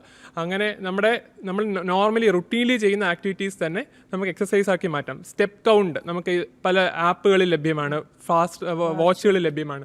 അപ്പോൾ ഒരു 10,000 സ്റ്റെപ്സ് പെർ ഡേ ഇതൊരു ടാർഗറ്റ് വെച്ചാൽ മതി. ഇത് തന്നെ ഒരു എക്സസൈസ് ആയിട്ട് മാറും. അപ്പം ഡെഫിനറ്റ് ആയിട്ട് എക്സസൈസ് ചെയ്യാൻ സമയം ലഭിക്കാത്തവരിൽ തീർച്ചയായിട്ടും ഒരു 10,000 സ്റ്റെപ്സ് പെർ ഡേ ടാർഗറ്റ് ചെയ്ത് നമ്മുടെ നോർമൽ ചെയ്യുന്ന ആക്ടിവിറ്റീസിൽ തന്നെ ഈ സ്റ്റെപ്സ് ഇൻക്ലൂഡ് ചെയ്യിച്ചാൽ തന്നെ അത് വളരെയധികം ഗുണം ചെയ്യും, എസ്പെഷ്യലി ടെക്കീസിൽ.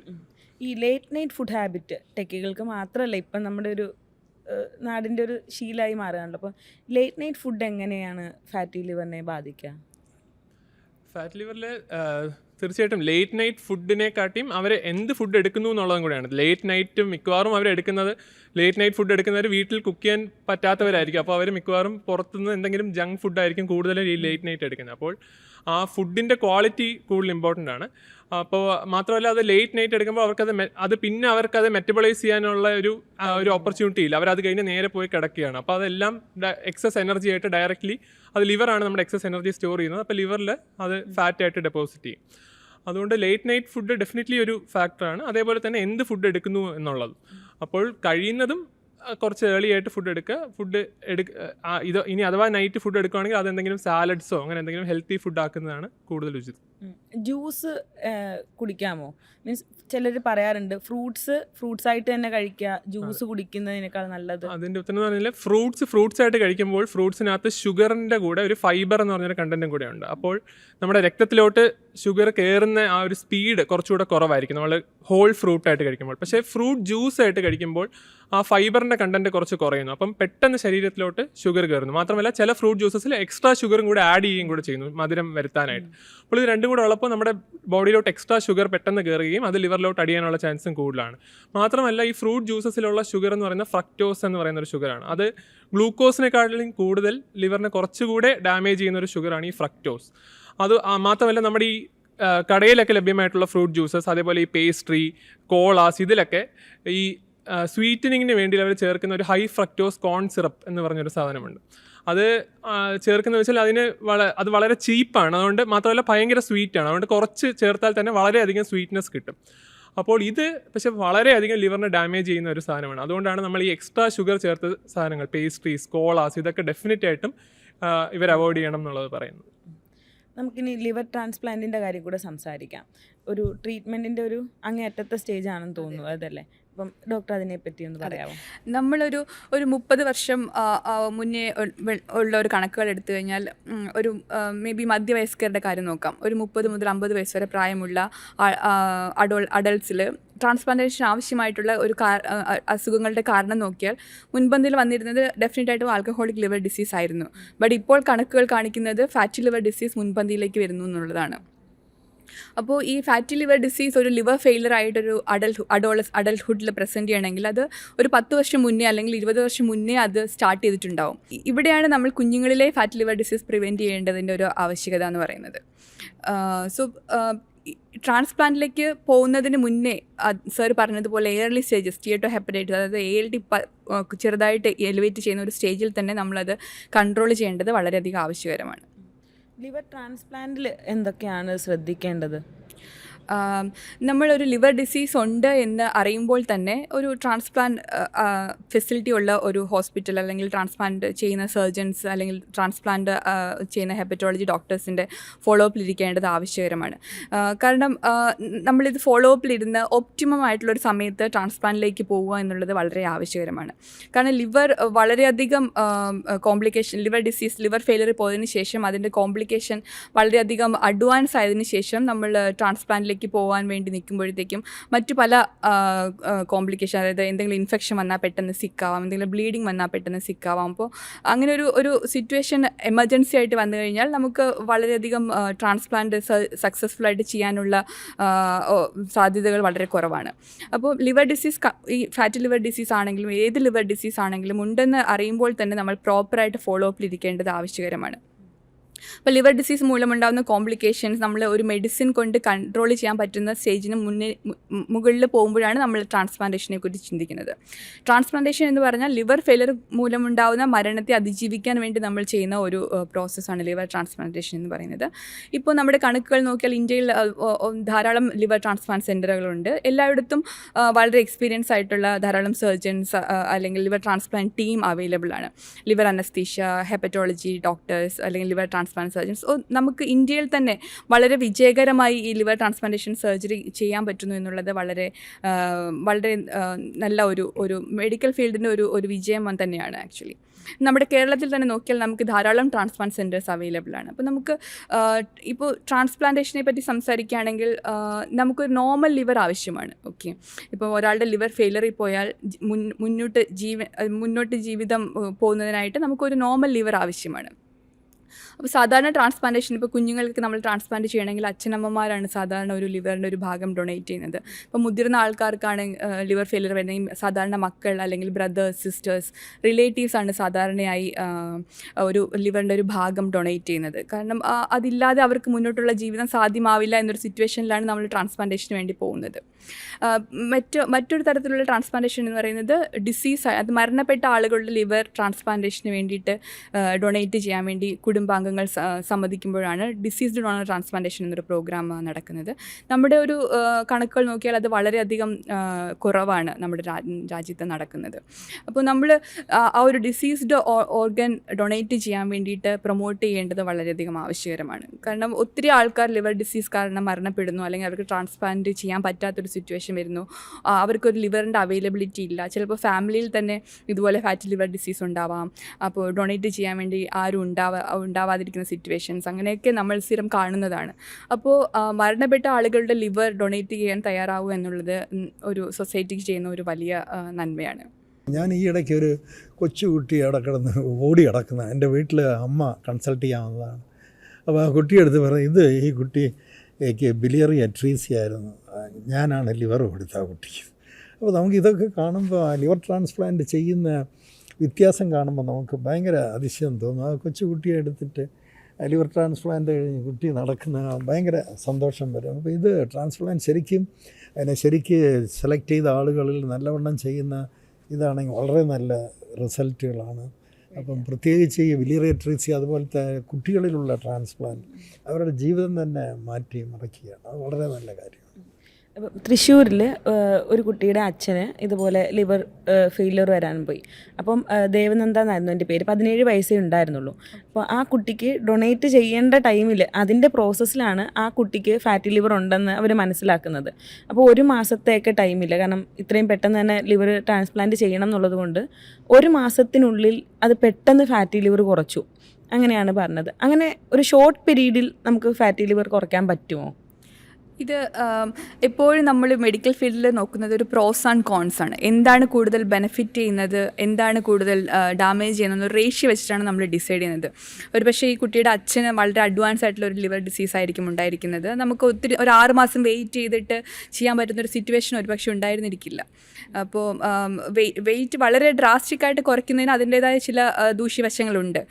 വളരെ ഫുഡ് വളരെയധികം കൺട്രോൾ ചെയ്ത് വളരെ ഡ്രാസ്റ്റിക്കായിട്ട് വെയിറ്റ് കുറച്ചാലും ഒരു പക്ഷേ ചിലപ്പം ഫാറ്റി ലിവർ കൂടാനൊക്കെയുള്ള റിസ്ക്കുകളുണ്ട്. ബട്ട് ഈ ഒരു കണ്ടീഷനിൽ എനിക്ക് തോന്നുന്നു പ്രോപ്പറായിട്ടുള്ള ഡയറ്റീഷ്യൻ്റെ കൗൺസിലിങ്ങും പ്രോപ്പറായിട്ടുള്ള അഡ്വൈസും കൊണ്ടായിരിക്കണം മിക്കവാറും കുറച്ചിട്ടുണ്ടാവുക. ഇതൊരു എക്സെപ്ഷണൽ സിറ്റുവേഷൻ തന്നെ നമുക്ക് പറയാൻ പറ്റൂ. കാരണം അച്ഛൻ്റെ ജീവൻ രക്ഷിക്കാൻ വേണ്ടിയിട്ടാണ് നമ്മൾ ഈ ഒരു മാസത്തിൽ ഇങ്ങനൊരു പ്രോസസ്സ് അല്ലെങ്കിൽ ഇങ്ങനൊരു പ്രിപ്പറേഷൻ ചെയ്യേണ്ടി വന്നതെന്നാണ് എനിക്ക് മനസ്സിലാവുന്നത് സ്റ്റോറി വായിച്ചതിൽ നിന്ന്. അപ്പോൾ ഒരുപക്ഷെ അതങ്ങനെ എടുക്കാമെന്നുള്ളതാണ്. തീർച്ചയായും അതെ. ഫാറ്റ് കുറഞ്ഞ തീർച്ചയായിട്ടും അവർ കുറച്ച് നല്ലവണ്ണം ശ്രമിച്ച് കുറച്ച് കാണും. പക്ഷേ 0 ആവണമെന്ന് ഫാറ്റി ലിവർ 2 മാസം കൊണ്ട് കംപ്ലീറ്റ് പോയെന്നുള്ളത് ശരിയായിരിക്കാൻ സാധ്യത വരിക എന്നുള്ളതായിരിക്കും.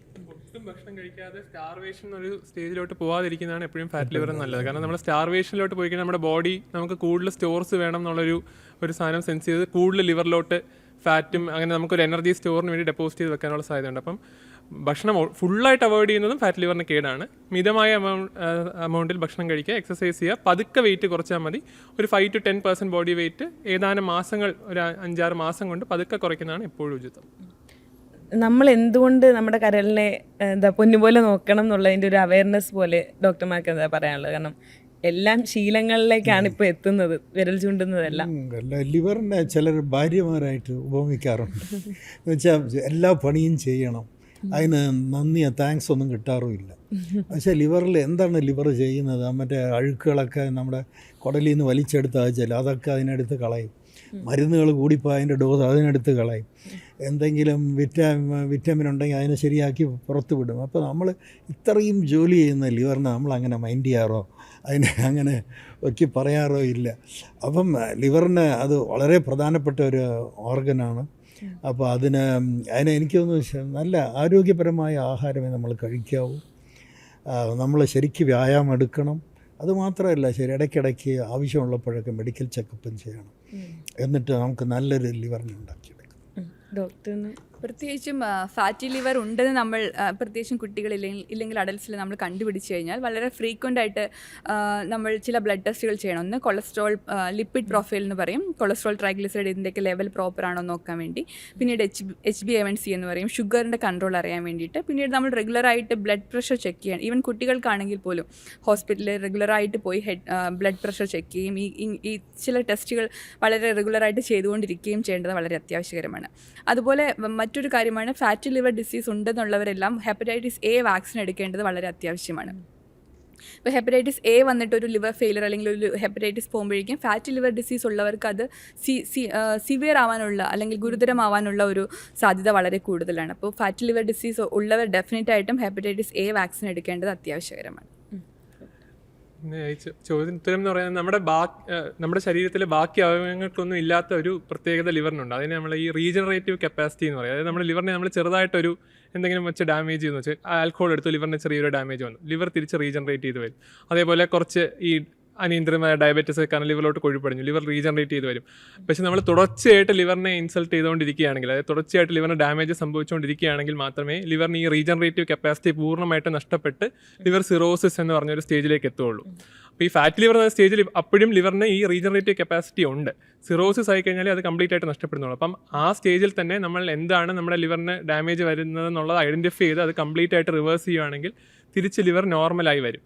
പിന്നെ രണ്ടാമത്തെ ഒരു കാര്യം എന്ന് പറഞ്ഞാൽ ആൾക്കാർക്ക് ലിവർ ഡിസീസ്, ഇപ്പോൾ ഫാറ്റി ലിവർ പലപ്പോഴും നമ്മളോട് എല്ലാവരും ചോദിക്കുന്നുണ്ട്, ഫാറ്റ് ലിവർ എന്ന് പറഞ്ഞാൽ എല്ലാവർക്കും ഉള്ളതാണല്ലോ, അതപ്പോൾ എനിക്കും ഉണ്ട്, അതിനെപ്പറ്റി ഞാൻ എത്ര വറി ചെയ്യണമെന്നുള്ളത്. അപ്പം ഫാറ്റി ലിവറിനെ ലിവറിൽ മാത്രം ബാധിക്കുന്ന ഒരു അസുഖമായിട്ട് കാണാതെ ഒരു മൾട്ടി സിസ്റ്റം ഡിസീസിൻ്റെ ഒരു ഭാഗമായിട്ട് കാണാം. അതായത് ഫാറ്റ് ലിവർ എന്ന് പറയുന്നത് നമ്മുടെ ശരീരത്തിലോട്ട് കൊഴുപ്പടിയുന്നു എന്നുള്ളതിൻ്റെ ഒരു സൂചനയാണ്. അപ്പോൾ ഇത്തരത്തിലുള്ള ആളുകളിൽ ലിവറിൽ മാത്രമല്ല രക്തക്കൊഴലുകളിൽ കൊഴുപ്പടിയാം, ഹൃദയത്തിലേക്കുള്ള രക്തക്കൊഴലിൽ കൊഴുപ്പടിയാം, തലച്ചോറിലേക്കുള്ള രക്തക്കൊഴലിൽ കൊഴുപ്പടിയാം. അപ്പം അവർക്ക് ഹാർട്ട് അറ്റാക്ക് വരാനുള്ള സാധ്യത വളരെയധികം കൂടുതലാണ്, സ്ട്രോക്ക് വരാനുള്ള സാധ്യത കൂടുതലാണ്, പിത്തസഞ്ചിയിൽ കല്ലുകൾ വരാനുള്ള സാധ്യത കൂടുതലാണ്. അങ്ങനെ പിന്നെ ചില ക്യാൻസറുകൾ ഫാറ്റ് ലിവർ ഉള്ളവരിൽ കുറച്ചുകൂടെ കോമൺ ആയിട്ടാണ്, ബ്രസ്റ്റ് ക്യാൻസർ, കോളോൺ ക്യാൻസർ, ഇവരൊക്കെ ഫാറ്റ് ലിവർ ഉള്ളവരിൽ കുറച്ചുകൂടെ കോമൺ ആയിട്ട് കാണാറുണ്ട്. അങ്ങനെ മറ്റ് പല അസുഖങ്ങൾക്കും ഉള്ള ഒരു സൂചനയായിട്ട് ഈ ഫാറ്റ് ലിവറിനെ കാണണം. അപ്പോൾ അങ്ങനെ ഫാറ്റ് ലിവർ ഉള്ളവർക്ക് ആക്ച്വലി പറഞ്ഞാൽ ഈ അസുഖങ്ങൾക്കുള്ള സ്ക്രീനിങ്ങും കൂടെ നമ്മൾ ചെയ്യേണ്ടതാണ്. അതായത് പ്രത്യേകിച്ച് ഒരു കാർഡിയോളജി ഇവാലുവേഷൻ, നമുക്ക് എല്ലാവർക്കും ഒരു ആൻജിയോഗ്രാം ഒന്നും ചെയ്യാൻ പറ്റത്തില്ല. പക്ഷേ ഫാറ്റ് ലിവർ ഒരു കൂടിയ സ്റ്റേജ് ഓഫ് ഫാറ്റ് ലിവർ ഉള്ളവരിൽ കാർഡിയോളജിസ്റ്റ് ഡെഫിനറ്റ്ലി ഒരു ഇവാലുവേഷൻ ചെയ്യണം. കാരണം അവർക്ക് ഹൃദ്രോഗത്തിനുള്ള സാധ്യതയും വളരെയധികം കൂടുതലാണ്. ഫാറ്റ് ലിവർ രോഗികളിൽ ഒരു മരണകാരണം എന്ന് പറയുന്നത് സാധാരണ രീതിയിൽ ഹൃദ്രോഗമാണ്, ലിവർ രോഗങ്ങളെക്കാട്ടിയും കൂടുതൽ. അപ്പോൾ അത് ആൾക്കാരെ നല്ല രീതിയിൽ ബോധവൽക്കരിക്കണം. കാരണം ഹാർട്ട് എന്ന് പറഞ്ഞാൽ എല്ലാവരും കുറച്ചുകൂടി ശ്രദ്ധിക്കും, ലിവർ എന്ന് പറഞ്ഞാൽ ആൾക്കാർ അത്ര ശ്രദ്ധിക്കാറില്ല. അപ്പം ഹാർട്ട് അറ്റാക്കിനുള്ള ഒരു സാധ്യതയുണ്ട് ഫാറ്റ് ലിവർ എന്ന് പറഞ്ഞാൽ ആൾക്കാർ കുറച്ചുകൂടി ശ്രദ്ധിക്കാനുള്ള സാധ്യതയുണ്ട്. ഇപ്പം ഫാറ്റി ലിവറിനെ പറ്റി അവസാനമായിട്ടൊരു ചോദ്യം കൂടി ചോദിക്കാം. ഫാറ്റി ലിവറിനെ പറ്റി പല തെറ്റിദ്ധാരണകൾ നമ്മുടെ സമൂഹത്തിലുണ്ട്. ഇപ്പം പൊറോട്ട കഴിച്ചാൽ ഫാറ്റി ലിവർ വരും, ഡോക്ടർ നേരത്തെ പറഞ്ഞിരുന്നു. കോഫി കുടിച്ചാൽ ഫാറ്റി ലിവർ മാറും, അല്ലെങ്കിൽ ഇപ്പം ബിയർ കുടിച്ചാലൊന്നും ഫാറ്റി ലിവർ വരില്ല, അതിന് ഹോട്ടടിച്ചാലേ പ്രശ്നമുള്ളൂ. അപ്പം അങ്ങനെയുള്ള തെറ്റിദ്ധാരണകൾ എന്തൊക്കെയാണ്? ഫാറ്റി ലിവറിനെ പറ്റിയുള്ള മിത്സ് എന്താണ്, ഫാക്ട്സ്? ഈ പറഞ്ഞതിൽ ആദ്യത്തെ കാര്യം കോഫിയെ പറ്റി പറയാം. കോഫി ഡെഫിനറ്റ്ലി ഫാറ്റ് ലിവറിൻ്റെ ബെനിഫിഷ്യലായിട്ടാണ് പഠനങ്ങളിൽ കാണുന്നത്. അതിൽ പക്ഷേ കോഫി എന്ന് ആൾക്കാർ ഉദ്ദേശിക്കുന്നത് നമുക്ക് സാധാരണ കിട്ടുന്ന കോഫിയല്ല, ബ്ലാക്ക് കോഫിയാണ്. Coffee without milk, without sugar. അതൊരു 3 cups per day ഫാറ്റ് ലിവറിന് ബെനിഫിഷ്യലായിട്ടാണ് സ്റ്റഡീസിൽ കാണിക്കുന്നത്. അപ്പം coffee supposedly good for fat liver ആണ്. ബിയർ കുടിച്ചാൽ വരില്ല എന്ന് അതും ഒരു തെറ്റിദ്ധാരണയാണ്. ബിയർ വൈനൊന്നും കുടിച്ചാൽ കുഴപ്പമില്ല എന്നുള്ളത്. അത് നമ്മൾ അറിയേണ്ട ഒരു കാര്യം വെച്ചാൽ ബാക്കി ആൽക്കഹോൾ, അതായത് റം, വിസ്കിയൊക്കെ ആൽക്കഹോൾ ആൾക്കാർ കുടിക്കുന്ന ഒരു 30 ml 60 ml അളവിലായിരിക്കും. ബിയർ സാധാരണ ആൾക്കാർ കുടിക്കുന്നത് കുറച്ചുകൂടെ കൂടുതൽ എമൗണ്ടിലായിരിക്കും, ഒരു 200 ml 250 ml എങ്കിലും കുടിക്കും. അപ്പോൾ ആ ഒരു കണ്ടന്റിലെ അത്രയും 250 ml ഓഫ് ബിയറിലുള്ള ആൽക്കഹോൾ കണ്ടന്റ് 30 ml ഓഫ് റമ്മിന്റെ ഏകദേശം ഇക്വലന്റ് ആണ്. അപ്പോൾ ബിയർ ആൾക്കാർ കുടിക്കുന്ന ആ എമൗണ്ടും കൂടെ കൂടുതലാണ്. അതുകൊണ്ട് മാത്രമല്ല ബിയറിൽ കുടിക്കുമ്പോൾ ട്രൈഗ്ലിസറൈഡ്സ് അങ്ങനത്തെ ഈ കൊളസ്ട്രോളിൻ്റെ അളവൊക്കെ വളരെയധികം കൂടാനുള്ള സാധ്യതയുണ്ട്. അപ്പം ബിയർ ലിവറിന് ഡെഫിനറ്റ്ലി ഡേഞ്ചറസ് ആണ്. ഫാറ്റ് ലിവർ ഡിസീസ് ഉള്ളവർ ആൽക്കഹോൾ അല്ലെങ്കിൽ സ്മോക്കിംഗ് അവോയ്ഡ് ചെയ്യേണ്ടത് വളരെ ആവശ്യകരമാണ്. ആക്ച്വലി ഏത് ഗ്രേഡ് ആണെങ്കിൽ പോലും എല്ലാ തരത്തിലുള്ള ആൽക്കഹോൾ ആക്ച്വലി. പൊറോട്ടയും ബീഫ് എന്ന് പറയുന്നത് ഒരു ഡെഡ്ലി കോമ്പിനേഷൻ ആണ് ഫാറ്റ് ലിവറിനെ സംബന്ധിച്ചിടത്തോളം. കാരണം പൊറോട്ട എന്ന് പറയുന്ന മൈദ, പിന്നെ രണ്ടാമത് അതിൽ ചേർക്കുന്ന ഓയിൽ ട്രാൻസ് ഫാറ്റ് ആണ്. പിന്നെ ബീഫ് എന്ന് പറയുന്ന റെഡ് മീറ്റ് ആണ്. അതും ബീഫ് കൂടുതലും ആൾക്കാർ കറി ആയിരിക്കത്തില്ല, ബീഫ് റോസ്റ്റോ ഫ്രൈ അതൊക്കെ ആയിരിക്കും പൊറോട്ടയിലൂടെ കഴിക്കുന്നത്. അപ്പോൾ ഇതെല്ലാം ലിവറിനെ ദോഷം ചെയ്യുന്ന ഒരു കേരളത്തിൻ്റെ നാഷണൽ ഭക്ഷണം എന്നൊക്കെ പറയുന്നെങ്കിലും അതൊരു ഡെഡ്ലി കോമ്പിനേഷനാണ് ലിവറിനെ സംബന്ധിച്ചിടത്തോളം. ഇതാണ് എല്ലാ ഭക്ഷണം പരിമിതമായി കഴിക്കുക എന്നുള്ളതാണ് ഇമ്പോർട്ടൻറ്റ്. ഇപ്പം മാസത്തിലൊരിക്കലോ അല്ലെങ്കിൽ 3 മാസത്തിലൊരിക്കലോ നമ്മൾ പൊറോട്ടയും ബീഫും കഴിച്ചാൽ അത് ഒരു പക്ഷേ നമുക്ക് പ്രശ്നം ഉണ്ടാവില്ല. ബട്ട് എല്ലാ ദിവസവും കഴിക്കുമ്പോൾ അതാണ് പ്രശ്നം. അപ്പോൾ നമ്മൾ പരിമിതമായ ആഹാരം കഴിക്കുക, നമുക്ക് ആവശ്യമുള്ള ആഹാരം കഴിക്കുക എന്നുള്ളതാണ്. അമിതമായ ആഹാരം കഴിക്കുന്നത് ഒഴിവാക്കുക എന്നുള്ളതാണ്, ഏത് ആഹാരമാണെങ്കിലും. അപ്പോൾ നല്ല ശീലങ്ങൾ നമുക്ക് ജീവിതത്തിലേക്ക് എടുക്കാം, നമ്മുടെ കരളിനെ നമുക്ക് സംരക്ഷിക്കാം. എന്തായാലും ഇത്രയും നേരം ഇത്രയും അറിവുകൾ ഞങ്ങൾക്ക് പകർന്നു തന്നതിന് ഒരുപാട് നന്ദി. Thank you so much. Thank you.